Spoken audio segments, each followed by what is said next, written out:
Wanted to show you another tip or trick when it comes to programming with the Cobot. Here on the tablet, I've already wrote this program called T-Weld. This is just real simple and quick. I can add comments to the program. There's the comment icon in here. I can drag that up into the program, and then I can put notes in there like weld start.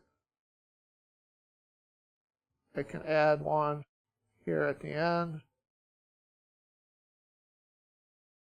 Weld end.